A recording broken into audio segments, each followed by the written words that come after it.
We were talking during our hike on Monday about many things, as we always do. But you and I got into talking about food, and I just want to make sure that anyone who's watching this, that neither Jens or I are experts on nutrition. I mean, we're not nutritionists. We're not. It's not within our scope of practice to make recommendations. However, we would like to share our experiences with regards to food and how food plays a role not only socially but also like Jens and I see food as a source of nourishing the body and as medicine. So I wanted to ask you, because I know that you went through a transformation about 10 years ago with regards to your nutrition. I'd like to know, what that was like for you and why did you make the decisions that you made and the changes that you made. And also, how do you think that's helping you now as a form of self-care during this time, if that makes any sense? Well, first of all, hello, Susanna. I hope you're doing really well. And hello to everyone out there in internet land watching. Yeah, that's a really good question. I think when I look back at the things that have happened in my life, I've been through many phases, and I think I know that I had a transformation, because when you start to change things in your life. And I was thinking about this because I know we had discussed this before, and as I started to think about it further and further, I realized that where I thought my transformation actually began wasn't actually where it began. It had started a bit earlier. And so really where it started was probably around the year 2003, 2004, I would say, where I met my partner, Karen, my life partner. She's an amazing woman, full of love and full of positivity and always focusing on solutions. And I think I was drawn to that, to someone who was very open and allowed me to be as I wanted to be. And anyways, so I personally think that my transformation began when one day Karen and I had a meeting with my brother, and we met at a restaurant at a hotel somewhere halfway. And I hadn't seen my family at this point in my family relationships. We were all growing up, getting into the real world, becoming independent, at least myself, my younger brother, my younger sister. And so we were separating from our parents a bit. And this was a very difficult time. We had some, family distancing happening at that time. So it was really interesting to be able to meet with my brother, who I hadn't seen for a long time. And it began at this restaurant. My journey, my awakening began when I was shocked at what my brother was presenting me about the world. And we ended up talking about life, and we ended up talking about everything. And what happened was he started, and I just listened because he had some interesting things to say. He started talking about all these things, the financial system, the economy, how things are working, things that I never really, understood or cared for understanding. And it really got me thinking. And I was starting to go like, really, this is happening. And so, these things that I found he was speaking of, I was like, is this really going on? And he's like, well, don't take my word for it. Go and research, go do some findings on your own. So, and Karen was witness with me. She was there with me, and we were open, we were listening, and so I began to, because I was so stunned at, it was almost like a new brother that he had presented some information to me. What were some of the things that he was presenting to you that were new? Well, I think, when what I didn't understand, so I was living up until the point until this conversation with my brother, I was living my life in a conditioned sense, in the sense that I was aspiring to be everything that society wanted me to be. But when he presented information to me with regards to like things about how the world works, about this kind of cult mentality, and how we can be mind controlled and conditioned to think and behave a certain way. I didn't think about those things, and I don't want to make that the bulk of my transformation. What I'm sharing with you is just, this was what opened my eyes. So when I started going home and researching and going down the rabbit hole, I became like Robert Langdon from the Da Vinci Code. I don't know if you've ever seen that movie, Yes, right? I've It's read a the books. Yeah, Sorry, go ahead. Yeah. I've read the books. Yes. It's a fascinating movie about exploring, ancient wisdom, and going and finding links and symbols of the past, and how religion and science have kind of merged, and how they've kind of evolved, and how they fought each other at certain points, and very fascinating stuff. So I was on that path, but when I started finding out all of these things of what was going on, I actually became, this is what's probably set my awakening.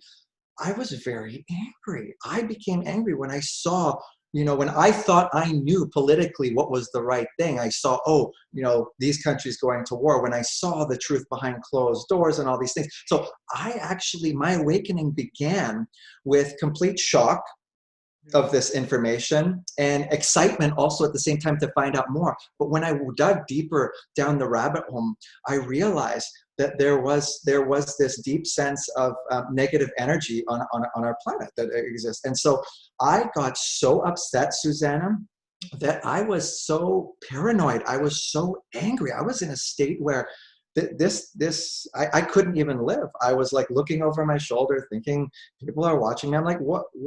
I got to a point where I wasn't becoming healthy. I was literally eating my body alive, because I was so drowned in this information, and I didn't know how to share it. I didn't know how to process it. And every time I did share this information, people would be like, what are you talking about? This doesn't exist. This type of stuff does not exist. So I was going through unhealthy times, trying to process internally this information I was receiving. And it wasn't bad information or good information. It was information I was interpreting as evil, as bad. So I got to a point where I was in such a bad place with my health and my mental state, that Karen, she didn't like what she was seeing in me, and she couldn't receive that information. And there came a point where she said, look, let's do what we can. And I thought, at this point in time, what a wonderful way to be able to gain some of that control that I had lost to this information that had pulled me away from what I was supposed to be focusing on. I realized that this information is what allowed me to consider, hey, I can focus on what are the things that I can control in my life, regardless of what's happening way out there, so far away from me, that yes, might impact people around me, but there's nothing that I can do. What can I do? And that's, Susanna, when I started to, when health came to mind. And there's other bits which I want to share, but I want to stop there for now, because I want to continue my story. But I'd like to shift to you, and I would like to hear, before I continue my story of how I came to thinking about health, with a couple of examples after I hear how you, what got you started on your transformation? Did you transform, and how have you transformed? And when did you start this? Like, when did you awaken? Was there some specific event, or? I think there have been pivotal moments in my life where I've had to shift the way that I see things. But I would say the largest one for me happened when I met Andrea over 2 years ago, and very shortly after decided to get married. And I think, like with you, the way that she views the world is so positive, and she's also solution driven. So when I started to build a life with her very soon after we met, her way of being in the world was so positive and so light. There's a lightness to her as a person, that the dissonance of who I was, even though I had gone through some changes in my life, and a sense of responsibility, and you know, how can you relate to people better, how can you be less reactive. I mean, yes, there is a lot of things that I had been changing over time, but I think that for most people those are things that we do naturally as we age, or I hope that most of us do anyway. You know, that instead of yelling at someone when you get angry, you kind of, you know, you take the time and you express your emotions without being aggressive. And why not? I think that, I mean, to me, those are necessary, but they're so mundane. I think that they're not as difficult to change, I think, when you compare to shifting how you view the world and how you and your behavior impacts the world. And I think Hmm. that with Andrea, I started getting really into, like you, like I started reading about politics, a lot more about politics, a lot more about, you know, what are we doing to the planet and why. I started to also get very angry and very jaded. And I still think I'm at times in that mindset where I, I agree with you that I've realized that all I can do is do what I can, and that everything that I do impacts not only me, but, you know, Andrea and you and other friends and family, and then that impacts the way that it's, everything is a network, right? Like, and Yeah. that became very clear for me during our and it's not that I didn't know this before, but there's a difference between, to me, between understanding cognitively a concept and living the concept. Right. You know, like there's a difference between knowing like, you know, by the book what being Yeah. fit is, and Exactly. the difference between being fit Hmm. and being able to run and being able to do push-ups and be, as opposed to reading in a book, well, I know what that fit's supposed to look like, but when you can live that and experience it in this existence, then it's different. It's not the same thing. To Right. know what's to be fit and to actually be fit is so different. So I Right. think for me, the shift has been more becoming and being those things that I already knew cognitively, as opposed to having this divide between what I did and what I. So I I I think it was a big for me getting together with her was a big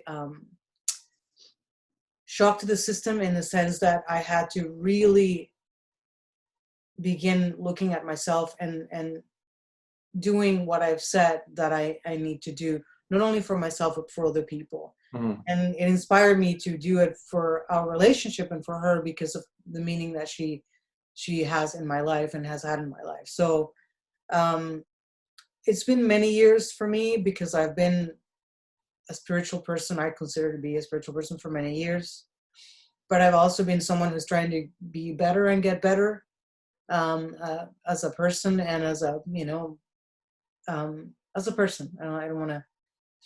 Um, yeah, I think it's been a long journey, but I think that the last couple of years have definitely been very transformative for me.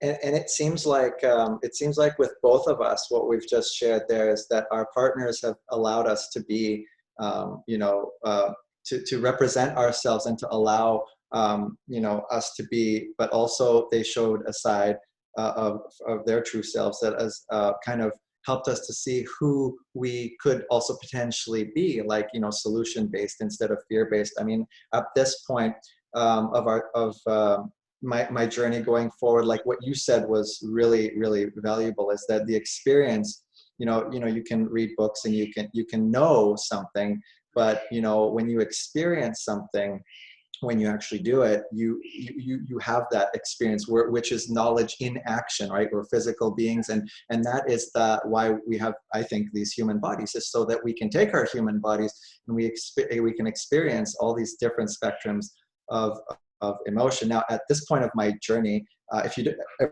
I okay to continue on with a little bit Oh, further into my yeah, journey? yeah, and I agree with you that we have that similarity, that being in the right relationship brings out, it creates that safe space to be who Yeah, you are, and all of your different dimensions aspects. of the human being. Yeah. Mhm. But I also think that in order to get to that point, I mean, for I think for us to meet someone that can create that space, I think that some work has to be done prior to, Oh yeah. right? And maybe that's a topic for a different conversation. But I agree that being with the person that allows for that space is crucial to being able to change. Well, I think that's part of this. That's part of what we're sharing today. Is like I didn't understand a lot of these things. Like I started off sharing my transformation with, you know, with that I went through anger, that I went through denial, that I didn't want to know that, you know, oh, corporations are controlling the world. I didn't, but I knew it. Now I knew it, and it upset me. So that didn't help because I was so far removed from all these things. And what Karen helped me do is, well, let's focus together. So we're on this journey together, and we're growing together. And I think what really set both of us off, and you know, when we started to look already at health a little bit, we had a dog, Cody, a wonderful Australian Shepherd dog, who was 6 going on 7 years of age, a young dog, fairly young dog, but at this point in time, not healthy at all. Had a limp that wouldn't go away. Had dry fur all over the place. And this is Australian Shepherds are bushier, bulkier dogs. They're very bushy with a lot of fur, and dry fur all over the place, and heavy breathing even when resting. We were concerned, you know, and we had gone to the vet several times, and you know, Cody was on medications. Cody was on all these, you know, we had vaccinated him for every year for different things, and we, you know, we decided to try something new. And so we decided, well, why don't we try, because nothing's worked the kind of the traditional, in the traditional sense, and we weren't seeing improvements. And we're like, he's so young, so why don't we try a homeopath that we were referred to by a good friend of ours? And so we did. And what this did, the information we got from our homeopath, it just, like when she was talking about natural healing and about natural elements, and you know, switching our dogs from dry food to raw food, it made sense. And she explained it about the animal's digestive tract. And so we went home with this information and some natural remedies. And what was amazing to see was within about a month, our dog that was limping, that looked like he was 12, that was breathing like he was about to die, went from, you know, a 12-year-old dog back to a 6-year-old dog. The limp went away. The fur completely replenished itself with oily, nice, darker colored fur. The breathing went down to normal levels that didn't make Karen and I panic anymore. It was like, you know, we could sleep with our dog in the room. And this, what Karen and I looked at each other, we're like, this is a miracle. So, and here's the funny thing is, we looked, and we had our puppy Bo at the time was a puppy. And so we made the changes for Bo as well. So, you know, put him on raw food, and you know, kind of started a healthier diet for them. And it really made a difference within a month. So we looked at each other and we went, so we've done this for our dogs. Our dogs are set up. They're healthy. We're creating a healthy space for them. They've got now healthy nutrition, healthy food, and we've seen the difference it makes within a month. It is incredible. And we looked at each other and we said, well, they're healthier than us, aren't they? What can we do? What can we do for ourselves? So my dog, Cody, because of what he went through, the suffering, and we didn't want to give up. We found something new. And I'm not saying that this works for anyone. I'm just sharing my experience of what we had to find something else that worked. And this worked. We saw results. So we looked at ourselves. And at that point, that was like the second part of my journey. So I went now from a stage of this anger and this information where I started to have something more positive to focus on. I'm like, if this can happen for an organic being such as a dog, the one that I love so much, I'm an organic being, Karen is, why don't we start with ourselves and build our health within our family, so we can start to be an example for others in our family who may want to follow us in the future. And so this was step 2 of our journey, and my journey in the transformation of starting to look at health. So did you shift your nutrition at the time then? Did you and Karen make a decision, okay, this, and what were the changes you implemented at first? Or was it like so, what was the process for you? I was working with my clients at the time in the gym. For those of you who don't know, I'm a fitness trainer, and I have a gym in North Vancouver, and it was a client of mine that I was training that recommended a book. She had received a book through her boss at her work downtown, and she had provided me with this book called Conscious Health by Ron Gardner, I believe. And when I read this book, because when you start looking at health, you open up. I realized after, like recently, not during this process, but I realized now looking back, is that what you look for is the things that you're going to attract in your life. So when you start to look for health and other things than what you're currently looking at, you start to get a different result, or different results, different things come, different people come into your life, different things come into your life that line up with what you're wishing for in your focus, what you're expecting to see in your focus.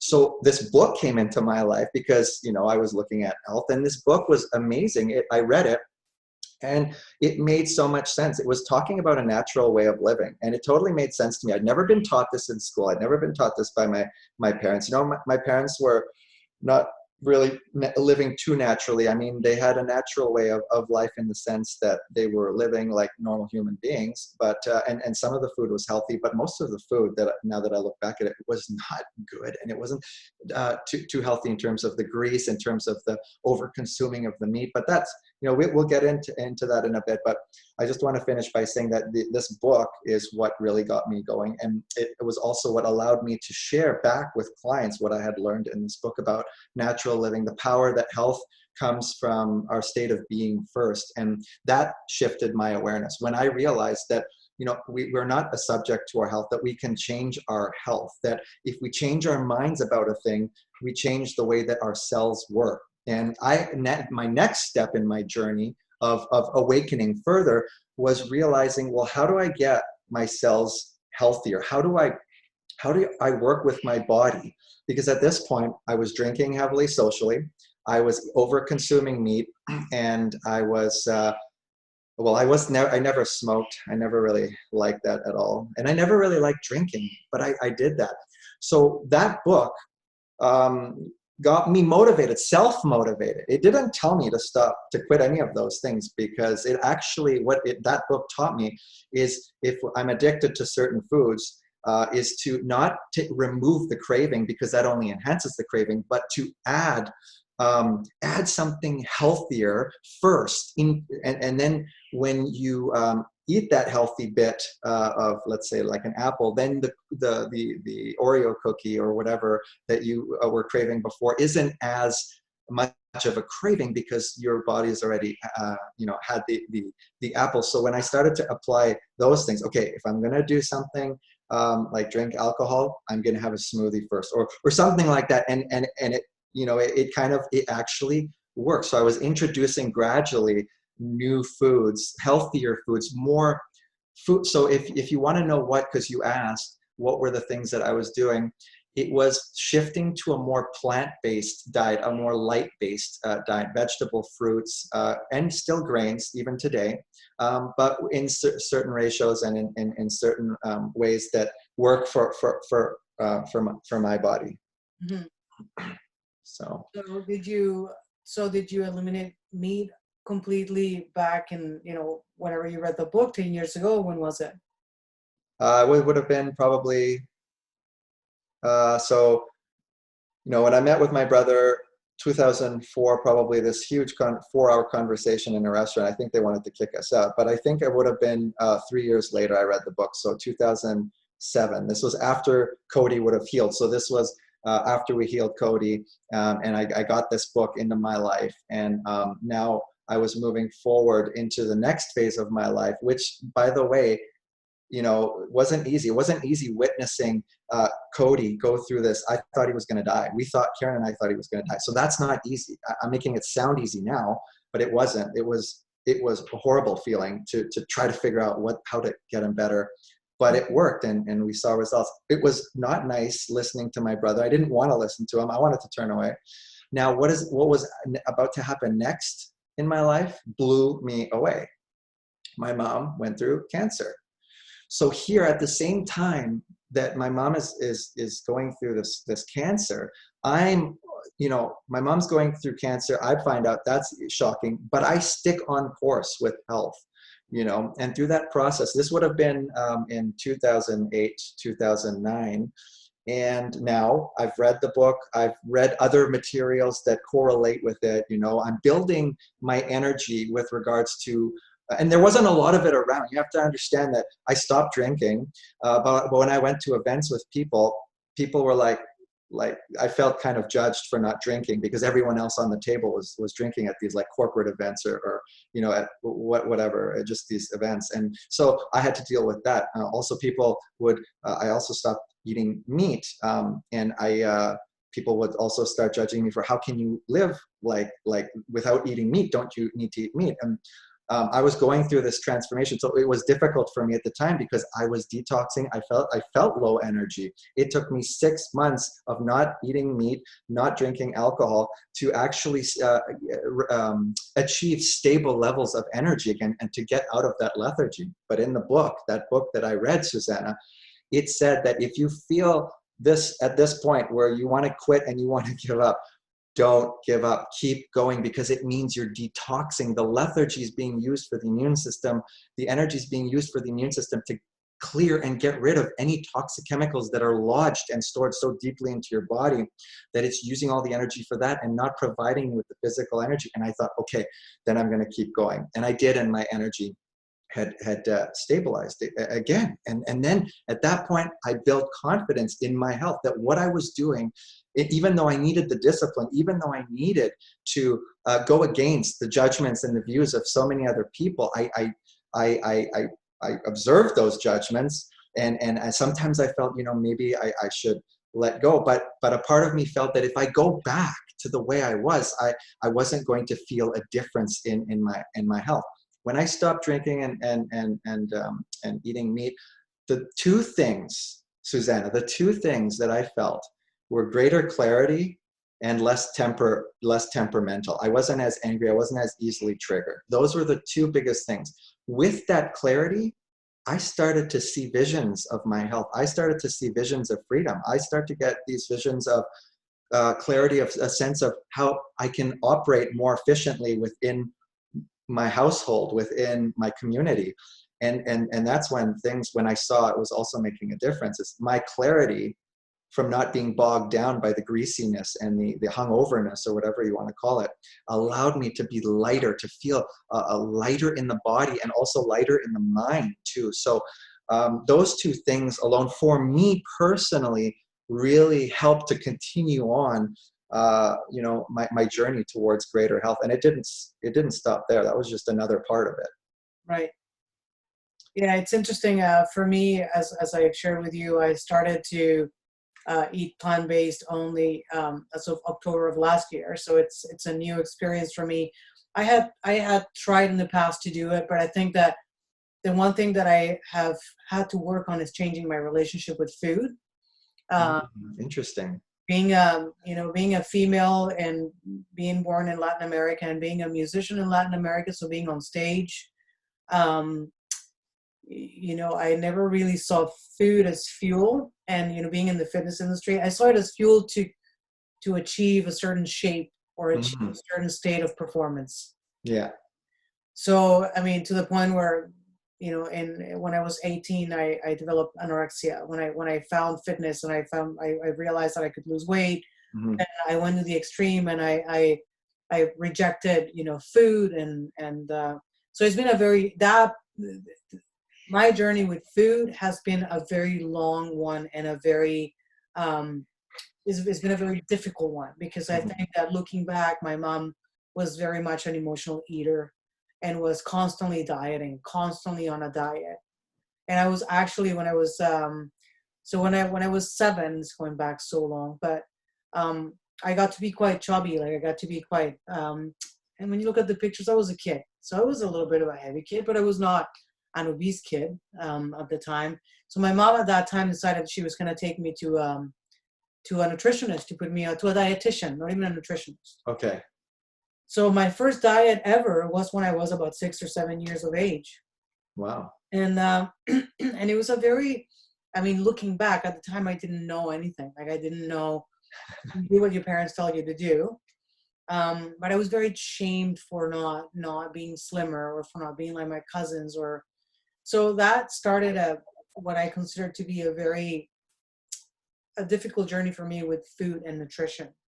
So that said, those things never go away. Like the time when you were told that you were too fat and you should diet, and the time when I realized that I people expected me to be thinner. Like when I was 18, I went on a tour to Ecuador, and we're doing a lot of TV shows. So the manager at the time was constantly pounding me on, losing weight. And when you look at the pictures from that trip, I was not heavy at all. Like I was normal. Like I looked really good in the pictures. But I mean, people look at things in comparison too. So Yeah. I had a lot of pressure because of my fitness career and because of my career as a musician and my upbringing to be a certain shape and to be a certain way. So Right. I followed those guidelines for a long time, only to realize over time that they're not healthy. I think I always knew they weren't healthy, but I don't think I knew any better. Mm-hmm. So finally, a year ago, actually, I going through some hormonal changes because I'm in my 40s and stuff like that. Andrea and I did the same thing. Well, what else can we do? Like we've been going to doctors, and nothing seems to be really working. And so we ended up going to a naturopath. We ended up going to Dr. Lynn, who's absolutely fantastic. Mm-hmm. And then Dr. Lynn started to change certain things. Like she was helping me heal certain things in my body, like swelling, and I had an injury on my shoulder, and I had a lot of swelling going on in my body. She never told me to go plant-based, but she did, like the book. She started telling me, well, when you add this, and and when you add chia seed puddings in the morning, Mm-hmm. and so Andrea and I started to add a bunch of things that we normally didn't have in our diets, and that started to make me look at food as medicine, as Mm-hmm. opposed to looking at food as fuel, so I can have bigger pipes or whatever it is that my mind my mind made sense of food in a very different way. And Yeah. so now we were looking at food as a way of like using natural medicine to heal the body and to balance out the body. Right. So that's when we started to change and shift. And then in October we watched a movie, and it probably sounds cheesy to a lot of people because I mean there's been so much controversy around Game Changers. Andrea and I we love documentaries. So we watched Game Changers, which was very appealing to me because the protagonists of this documentary are mostly high-end athletes. And I got into cycling last year, in May of last year, and I ended up doing the Grand Fondo last year, and I actually rode to Whistler twice in an 11-day period. And so I went from not cycling at all to like now I'm riding to Whistler like it's going to work, because I never do things halfway. So it was all I encountered this documentary back in October, and it was very interesting to me how these athletes were using food as, once again, medicine, because the guy who created the documentary was trying to was healing from injuries on his knees. He was a martial arts expert. And then these other athletes were using it for, like, yeah, muscle building, but also like performance, like Mm-hmm. less swelling, and everything kind of started to, the information kind of started to become um, clearer to me. Mm-hmm. And so after watching that documentary, I said to Andrea, that's it. I'm not going to eat meat anymore. I'm not going to eat. And we were huge in eating meat, but we ate quite a bit of fish, and we consumed quite a bit of cheese. I come from a European family, so cheese and those are things you just eat. Mm-hmm. So I went like from 0 to 100 You in a did it. You second. shifted. I shifted it, but I didn't realize how much broader this was going to become, because as soon as I watched that documentary and I made the decision, I started to research plant-based diets, and I started to watch, blogs of people who've gone through this change. And I I encounter so I watched Forks Over Knives and Cowspiracy. Yeah. Mm, I watched other documentaries on plant-based diets, and the moment that I saw a cow cry over having her baby removed so that she could be milked, I when I saw the suffering of that animal, I will never forget what that felt like. It felt like who am I to cause any suffering, whether directly or indirectly, to this being, so that I can benefit, quote unquote, benefit Hmm. from something I'm taking from this being. Yeah. Like all of a sudden, it wasn't a concept anymore. It was a knowing. Hmm. So, and I remember texting Andrea. I was at work and saying, I'm crying watching this thing. I can't take how Uh, awful this is. yeah. Um, and then, so it went from looking for a better way to balance my body and my health to an ethical issue for me, to a combination of the two of them. I mean, we are not even a year into this, but now it has been an issue of balancing out. What do we eat more of? What do we eat less of? Right. I'm sure you went through that, and Yeah. it's not very easy when you've been conditioned to eating, you know, um, animal-based products your entire life, and all of a sudden you're like, I mean, there are so many more options now. It's interesting, so many more options to consume, but at the same time, you're still in the same um, space where you need to find what works. Right.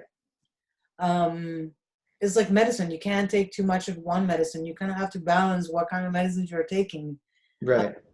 So we're still in that process. So that's how it's been for me. And I don't think this journey ever ends until life ends, as we know, right? So that's how the change and the transformation has happened for myself.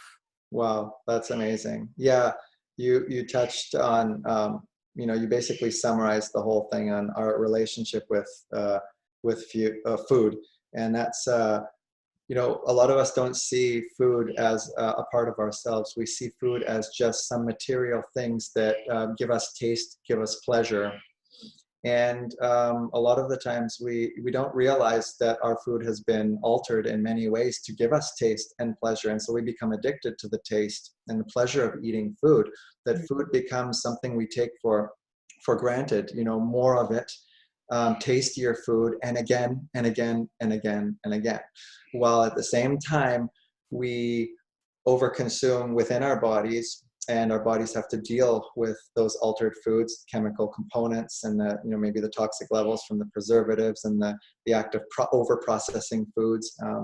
While that can do that, we also should realize that it's not just the foods that we're consuming; it's the whole way that foods are manufactured, they're produced, and how foods are treated, and the people involved with this, that there's a whole other businesses before the food gets to your plate, and so the food goes through a whole transformation, and I was driving through, I have a story, quick story. I was driving through the United States. I can't remember what state. It was maybe Oregon or something. I was driving uh, through the state, and Karen and I were passing a rural area, agricultural area. It was like a huge field, and we saw these tractors with these big containers on them with like some dark blue liquid, and the two guys, one in the tractor wearing a suit, and the other outside, kind of aligning the equipment so that the tractor could spray in the right direction. But they were both in suits, and I'm going,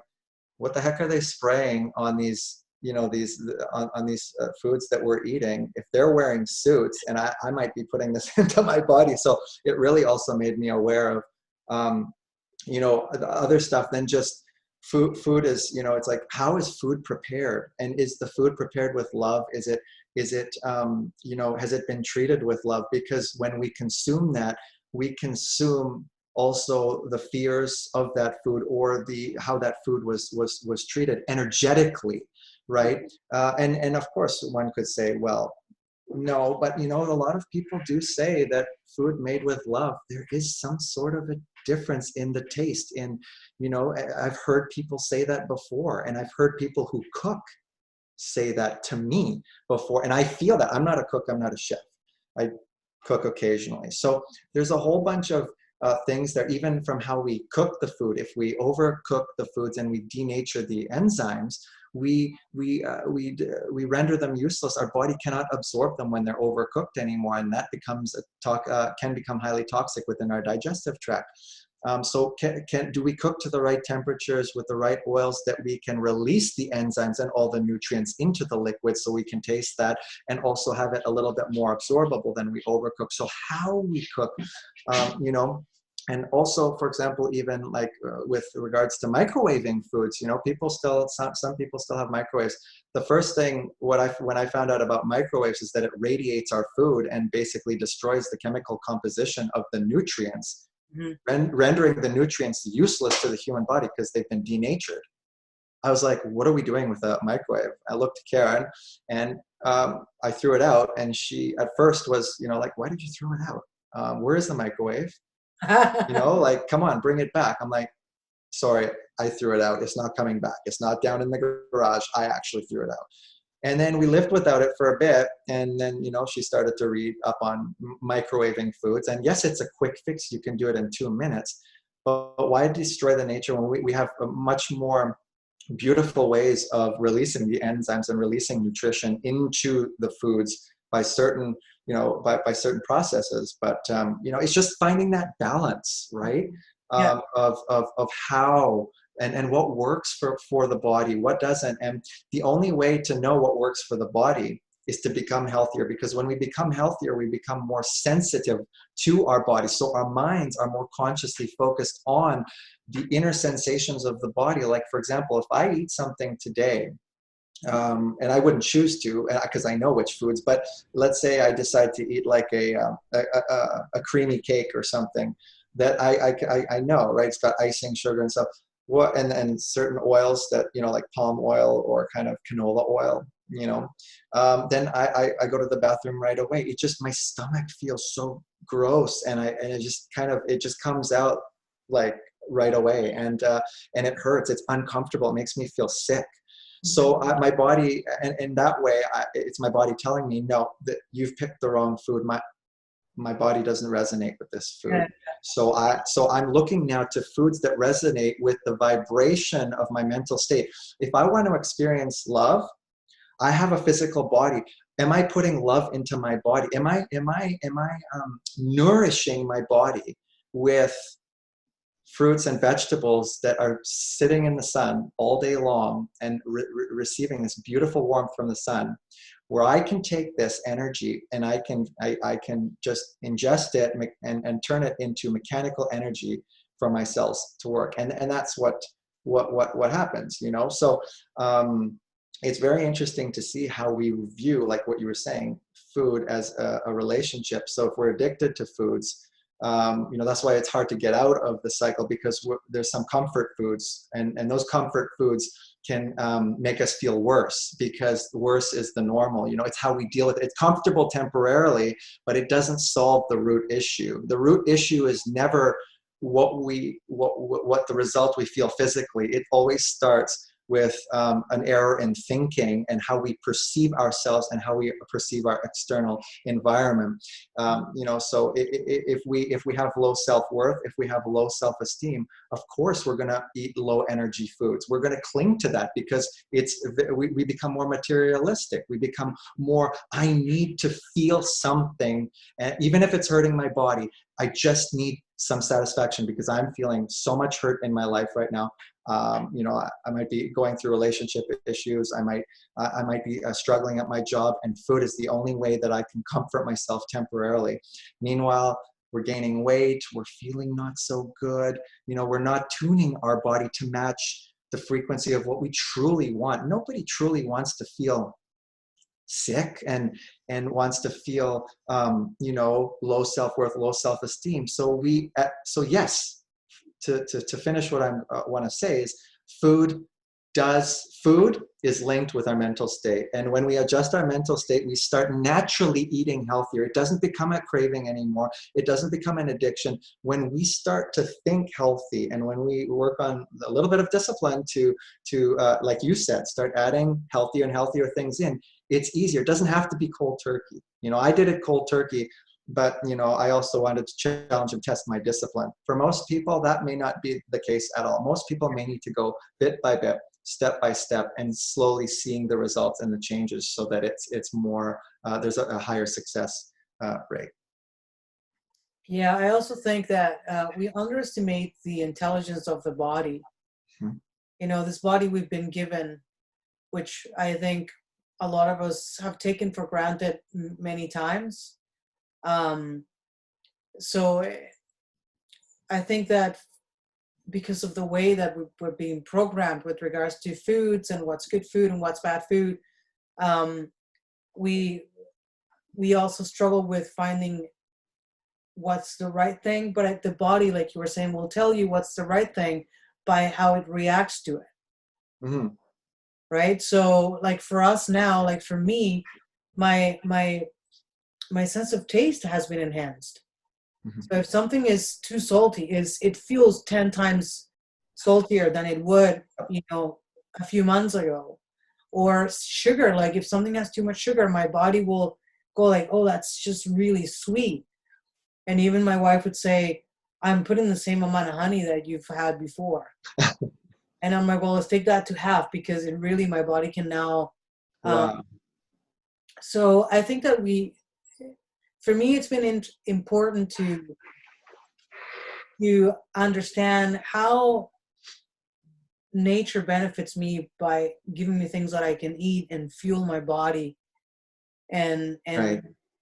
have my body perform at a higher level, not just for fitness reasons, but for everyday stuff, Mm-hmm. like energy to carry on with the day and do all the things that need to be done. And like you mentioned before, to on top of that, be clear-headed, like have a clearer mind.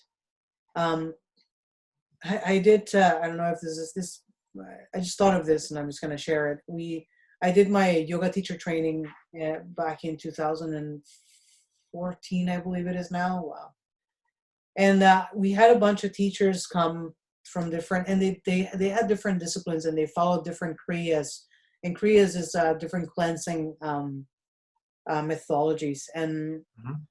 I remember, I'll never forget, Kevin Nadeau, who lives in I think in Calgary. He had been a vegan for many years, and I remember when he was talking, I was like, oh my God, that is so extreme. And at the time, I ate meat and I ate fish, and I thought that it's so radical. I could never be that radical. But I will never forget when he said, the suffering that those animals were eating, it's in every single cell of them. So when you eat the animal, you're eating that as well. You're eating Mm-hmm. the stress and the pain, whatever chemicals are released when these animals are under stress and are in pain. They are in the meat. They are in their bodies. Mm-hmm. So I never forgot that. For some reason, that had an immense impact in me. And, I did make an effort most of the time to know where I was sourcing my meat from, like where was the meat coming from. But then I realized it's a matter, like if a cow is in a beautiful big pasture and is being fed good food, we're still choosing to kill that animal. So, but I think that it's important because the majority of the population doesn't eat organic meats, or they're eating meats from animals that have suffered immensely Mm-hmm. before they got to their plates. Mm-hmm. So Yeah. that was very impactful to me. I don't know if you've ever encountered a concept like that, but it was, Yes. yeah, Yes. Actually, that was one of the things that what Kevin Adu was saying was one of the things in that same book. We talk about conscious health. It was mentioned that the suffering in the cells of those animals, the vibrational energy, that the chemicals that were released in fear of the death of that animal are things that we consume, those chemicals that are released when animals die. They release these toxic chemicals to start the decomposition process. So why would we ingest those? We're ingesting the meat, but in addition, we're also ingesting those chemicals that are actually already beginning to decay and decompose the meat, because that's what happens. There's decomposition that happens through these little critters, these little chemicals that break down the tissue upon death or on the moment of an animal's death. And then I thought, well, if I look at a pear on a tree, when we pick it, it's still growing to some degree. It's still alive, like it's still full of nutrients. It's raw. It's absorbed light, and it's got light energy in it, and it's offering itself. It's saying, hey, here, pick me, because this is my role. My role is to allow you, human, and you, animal, to consume me. This is my role. Of course, pears aren't self-aware like we, to the level we are, but there's an energy transfer that I believe is much more harmonious, because it's growing in the sunshine in the tree, and we absorb then that energy from the harmony of nature, natural things. And I think that you touched on a lot of things there, but it definitely is a relationship with our food. And when we start to see our relationship as greater than just what's on our plate, when we see, well, how is food made? Where does our food come from? When we start to ask these questions, we start to go and place our attention on, well, let's find out. And then let's see. And then when we realize the process of how food is cultivated, how we can also begin to appreciate the love that goes into, that the farmers put into growing their fields and their crops. We don't realize it, but if they stopped working, all our work would stop, because we wouldn't be getting any food, and all the people that are responsible for transporting it. So we have this, we have this huge network where we have this dependency on food, and it's such a large dependency. Like there's local is obviously a way that I think we're seeing is much more support. We want to support local because it's closer. We know where the food is coming from. We drive past the lands, we see the lands. We can even talk to the farmers. My dad shared with me something super special. He was born 1 year before World War II ended, and he was in the heart of World War II, Berlin. Okay. Berlin was the capital of Germany and is the capital today again.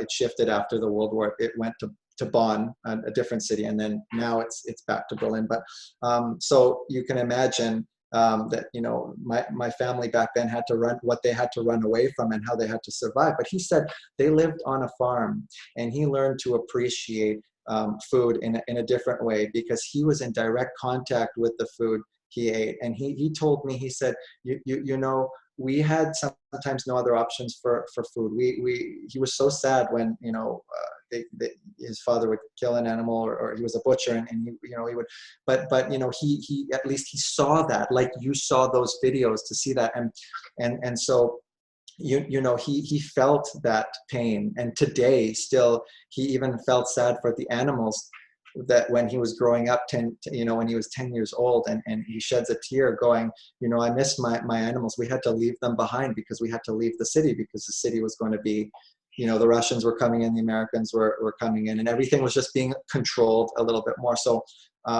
they had to leave their farm behind. So they had to lose their connection to their food, to growing their own food, their own vegetables, getting their own things. And that really made me appreciate it. And I'm thinking, why not support local? Okay, maybe not as local as maybe I'm the farmer, or maybe that will be my future. I don't know yet. I haven't put much thought into it, but at least supporting local, where we know we can support the people that live around and in our area, that we can have a connection with the people, so we can see, oh, this person is a good person.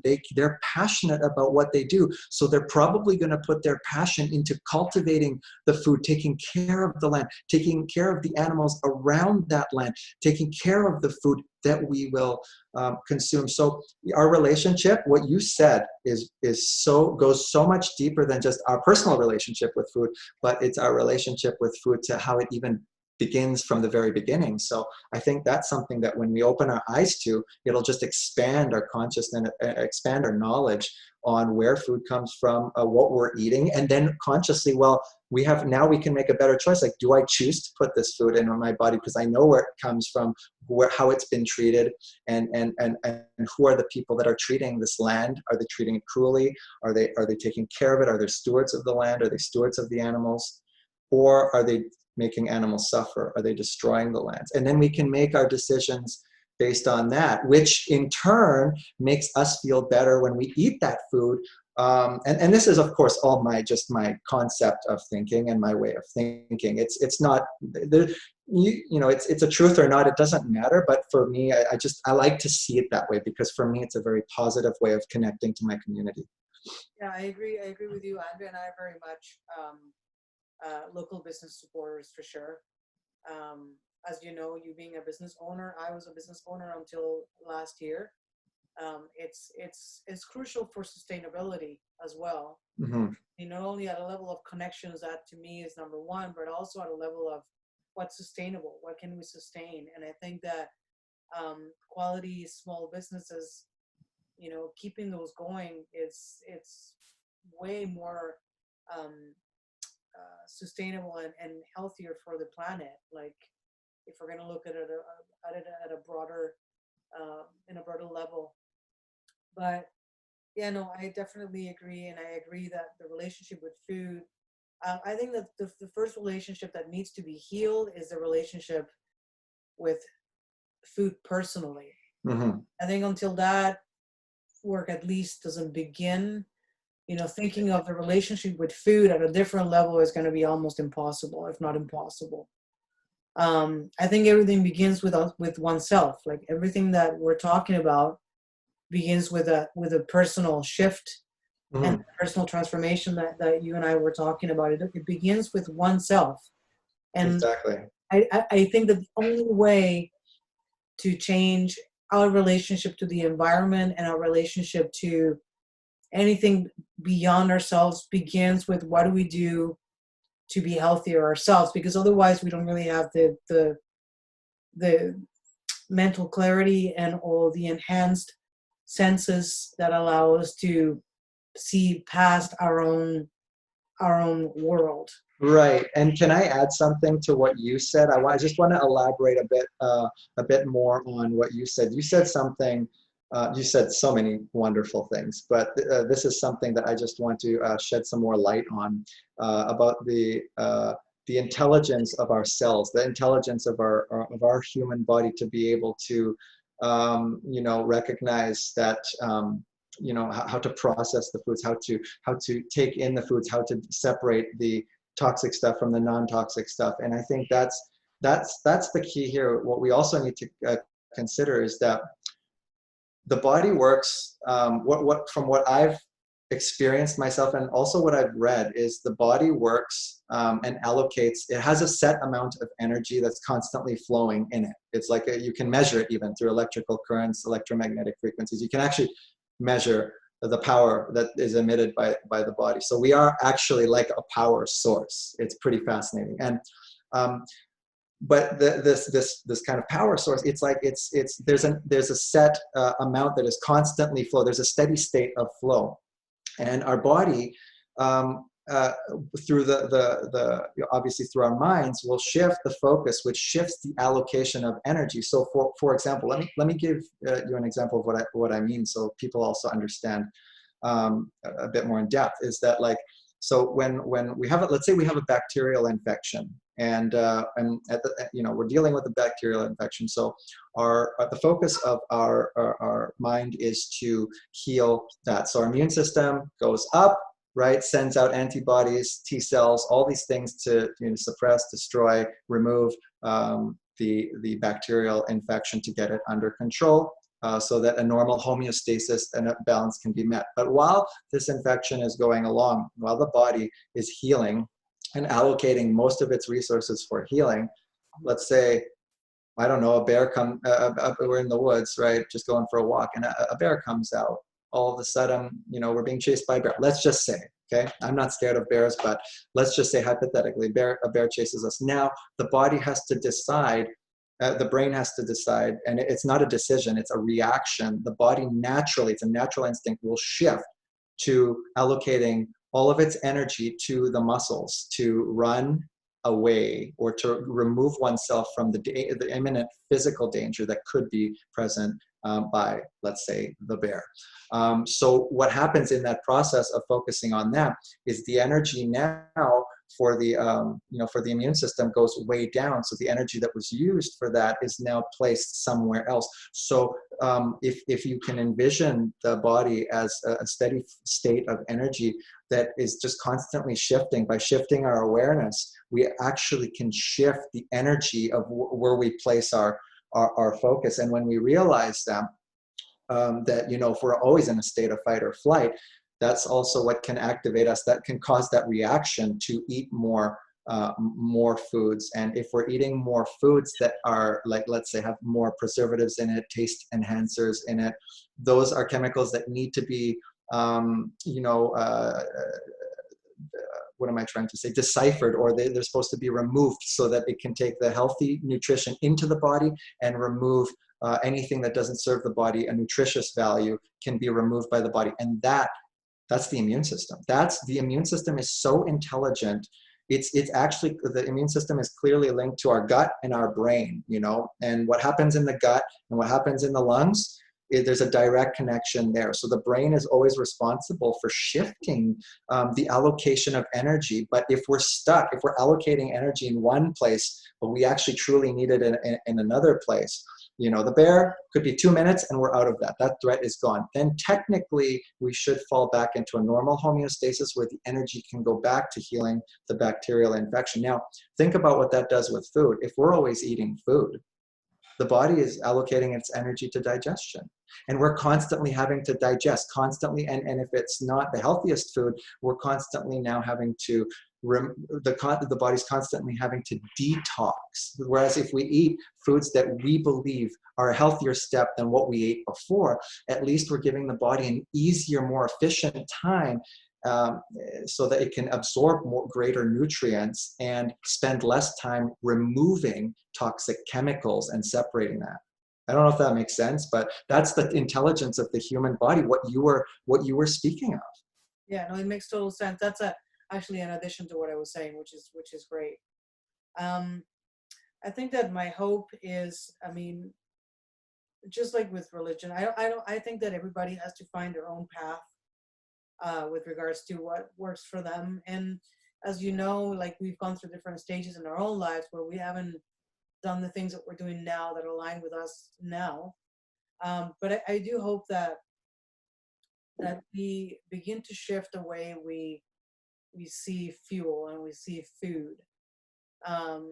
It's not a fad. Like, we need food to survive. Like, just a basic principle. We need food. Like, we need food to be able to sustain this physical body. There's no qualms around that. The amount of food we've decided we need to consume and the kind of food we need has been a human-made decision. Right. So I hope that we all start to take, whether it is an ethical decision, whether it is a health decision, or both. I think we all start making shifts, even if it's not a complete shift the way you and I have done it, that people begin to embrace adopting things that are kinder to the body and kinder to the mind. Because I believe that when we do that for ourselves, we also become kinder to other people. Mm-hmm. And it's a feedback mechanism that occurs. So elevating our level of consciousness and awareness of what every decision we make matters, because what we do doesn't stop at home. It has repercussions outside of home, and the ripple effect we can't see, but I think it's important that we are aware that it exists. Mm-hmm. And we could see it at a small level, like, with our partners and with our families and friends. We can see what kind of impact we have, when we act on them. But it goes beyond that, because those people are interacting with other people. Those businesses we buy from, are interacting with hundreds of or thousands of people. And it doesn't really end here. Mm-hmm. So I think that making decisions that are good for us, healthy, I should say. Mm-hmm. Good and bad are qualifiers, and that's. But foods Well, that are healthy, will by default help us be healthier beings, which means we're going to, propagate and expand wellness and health around us too. right. That would be my way of summarizing what we've been talking about. And I think it is. I don't necessarily know that we need to hope for it to happen. I think it is happening. I think that people have their own bodies, and this cycle, this feedback loop, is our bodies always talking to us. Our bodies always communicating. The question is the mind listening, and where's the mind getting its information from? If we always put in if we always get the same result, it's because we're thinking the same. We're repeating the same feedback loop mechanism, and so our body is just experiencing that which our mind is accepting as a belief. Mm-hmm. Our beliefs come from many places. Our beliefs come from the external world, so we have incoming thoughts that we can choose to accept or we can reject, right? And we have outgoing thoughts that come from within, that creativity, like all these inner desires, all these things, fantasies, all these dreams, visions, visualizations, they all come from within, and can come out, and we can accept or we can reject that. So it's a balance of finding and taking the best from our external world, of what works for us, what we know works for us, and we determine that by listening to our body and say, okay, I'm doing what this person has taught me because I seek them, and I'm going to practice this and listen to my body. Okay, I'm feeling some changes. This is good. This is working for me. I like this. Now I've taken my own internal working, my outgoing, and I'm putting it out into the external reality, going, I like this. This is working for me, and I'm creating confirmation, and I'm creating conviction in my belief, and so we can build off of that. But what if we're having a cycle where oh, I don't feel well. I've got pain here. I'm constantly this. I'm making constantly making excuses. All this sort of stuff. Then we find ourselves stuck in that wheel where we're not interrupting, like a self-perpetuating wheel that's growing, but it's happening unconsciously. It's because we most likely have been conditioned from the external reality, and we have been fed information rather than processing information by saying, hold on a sec, do I accept this information to be true? And then thinking from the inside and using our inner world to determine, well, let's see, I will try this. Oh, after a few days of thinking this thought or belief, I've tried it. I don't think this applies for me. So now the body's saying, it's giving through emotion, through, let's say, an instinct that something is off. You might say one day, I feel off. My body feels off. And that is the sign right there, going, okay, well, what is off? We'll go back up to the thought and say, okay, well, I did try this. I did think about doing something differently here. I was going to try something new. And you know what? I think it just seems like too much for me right now. It's not going to work for me. So I'm going to reject that. And now the body starts to tell you, oh, okay, let's go back. And this is good. This is good. And so you're constantly using that feedback mechanism for deciding, as a guidance system, to decide whether you want to reject a belief or whether you want to accept a belief. And we can use the inner world and the outer world, because there's good things that come from the outer world, but there's also a lot of negativity that comes from the outer world that we don't even know affects us until we go within and we see how we're feeling, how do we respond? Our body is a reflection of how we respond to the external environment. So if something is wrong in here in the body and we don't feel right through dis-ease, then we need to look at what's happening in the outside world too, because we can see, well, that came from there. Well, if I don't like what I see, I can't change what I see in the outside world because people are the way they are, things are the way they are. It's done. What's done is done. It's already the past. But how can I perceive that? That perception comes from the outgoing thoughts that come from within. And when we do that, our body instantly changes. We can feel our body feel more at relief, less stress, because we've simply shifted an awareness, a perspective we've come from a different place. We've come from a different angle. It's like aiming a flashlight in a dark room, and someone tells you, aim the flashlight there, don't look there. No, but I want to look there. No, you're not supposed to. You're bad but don't listen to them. If you are curious, aim your flashlight to that part of the dark room and explore the objects in that part of the room. Explore, learn, experience, see for yourself, because your body will give you the feedback, and it'll come forth in the form of fear, which contains all of the negative emotions, such as worry. We've talked about this last time, worry, jealousy, envy, all of these things, just fear in general, or love. And when we're feeling love and we're doing something, we can perpetuate that love as a feedback mechanism. So we don't have to think about it anymore.